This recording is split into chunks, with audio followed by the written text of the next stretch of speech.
You know, those moments when you set out to buy just one thing and end up with a cart full of stuff you didn't even know you needed? Well, you're not alone. Behind all those popular advertisements and the attractive deals are the sly game that has been going on for decades. It is a puzzle, and each piece is designed to make you spend more and more of your money. In this video, I'm going to reveal the 10 consumer trends that companies use to manipulate you into opening your wallet. FOMO is a mental phenomenon when people get anxious about the possibility of missing out on something that is worthy of them. You are browsing through your social media and then you spot your friends posting about this event that everyone seems to be talking about, which is a very exclusive one. The feeling of not being able to be a part of something you missed also creates a chain of ideas and thoughts that might stop you from doing the same. That's something that FOMO is doing right now. Marketers are the ones who can use that fear, and that is why they are the masters at it. They'll put a timer on a website or make comments like limited stock available to make you feel like you need to act fast before you miss out on the deal of the century. It's as if they are psychologically forcing you to do things with your wallet, and they know what to do to make you move. Ever noticed how stuff in stores, whether it's in a physical shop or online, isn't just randomly put there? Nope, it's all part of a clever plan to make you think you're getting a great deal. One trick they use is called the compromise price effect. Here's how it works. Say you're shopping for something and you see two similar items side by side. One's pricey and the other's a bit cheaper. You're more likely to go for the cheaper one, thinking you're getting a bargain. But here's the thing, the store probably jacked up the price of the expensive item to make the cheaper one seem like a steal. Let's say you are looking to buy a bread maker and you see the one that is for sale at $279. Ouch, right? However, standing right next to that is another bread maker, more advanced and larger, the price of which is $429 only. Suddenly, that $279 pricing begins to sound far more reasonable. It's all psychology, my friend. They're counting on you thinking you're getting a good deal, when in fact you might be paying more than you should. So next time you go shopping, keep your wits about you. Don't fall for their tricks, stick to your budget and shop wisely. After all, you worked hard for your money, so make sure it goes towards items you truly need and enjoy. Scarcity is like that feeling when you find out there's only one piece of cake left at a party and you really want it. It's that same feeling of urgency when you see a sign that says limited time only or only 5 left when you're shopping online.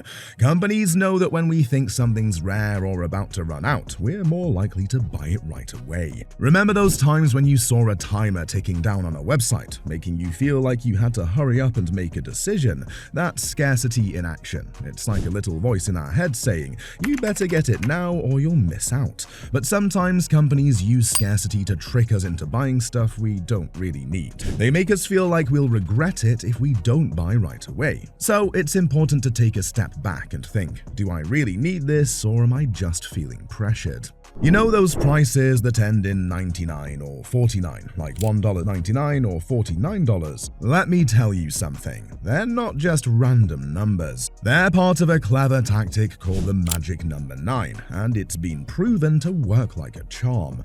But how does it work? Well, it's all about psychology. When we see a price that ends in 9, our brains automatically perceive it as a better deal, even if it's just a few cents cheaper than a round number. It's like our brains are wired to think, hey, this is less than $10, so it must be a bargain.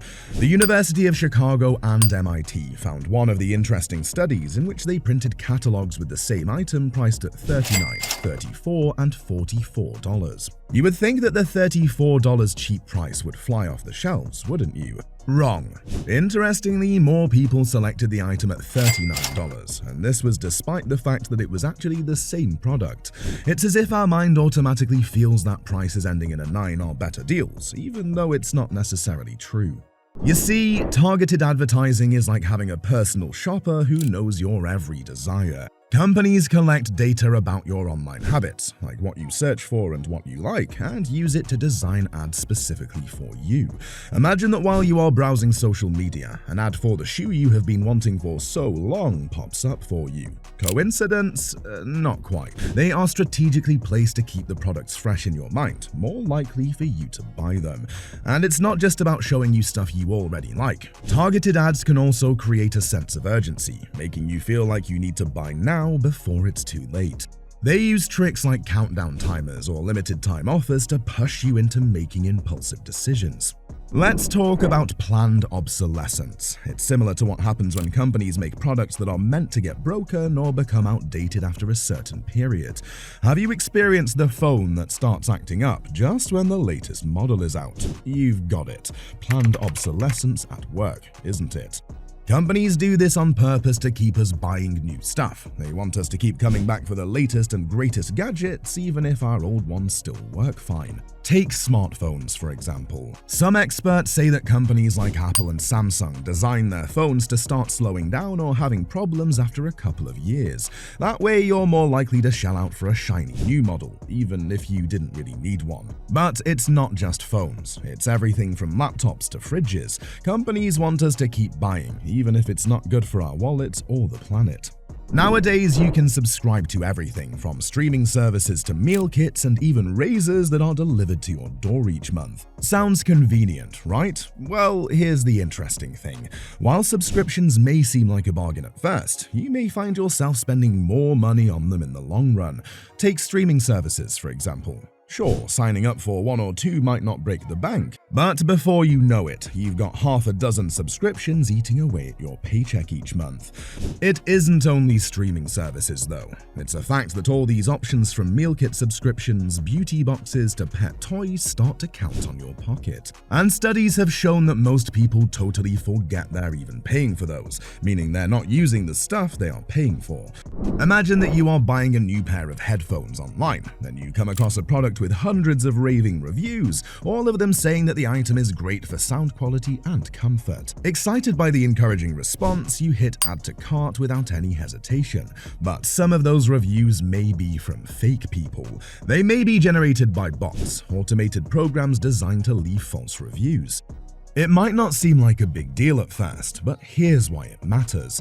Fake reviews can totally disrupt our impression of products. They inflate the quality of average products and push us to purchase items which in most cases don't live up to their hype. According to a study by Cornell University, up to 30% of online brands have also been caught red-handed.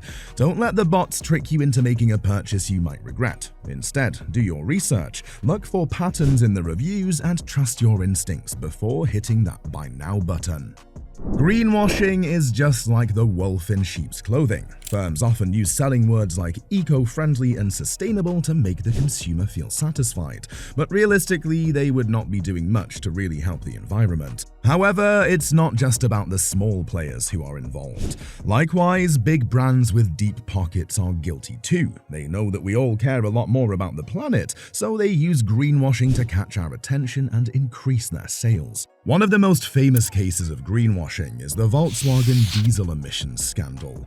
The company advertised its diesel vehicles as environmentally friendly by stressing that they are clean diesel cars with low emissions. Nevertheless, in 2015 came out the fact that VW used software in its vehicles to bypass the emission tests, so that during real driving conditions the cars emitted pollutants much higher than EPA legal limits.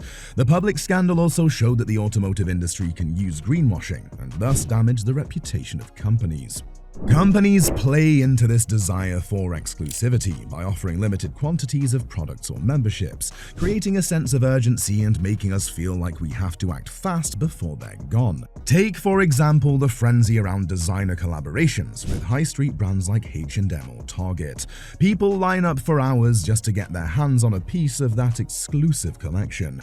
However, it's not only about scarcity, it is also about pricing. High prices on unique items lead us to assume they are more valuable and attractive, even if they are not much different from conventional products. So, we've discussed the top 10 consumerism trends in our society and how they're persuading people to spend more money. Let me know in the comments if you've ever wasted money on goods you didn't need. See you.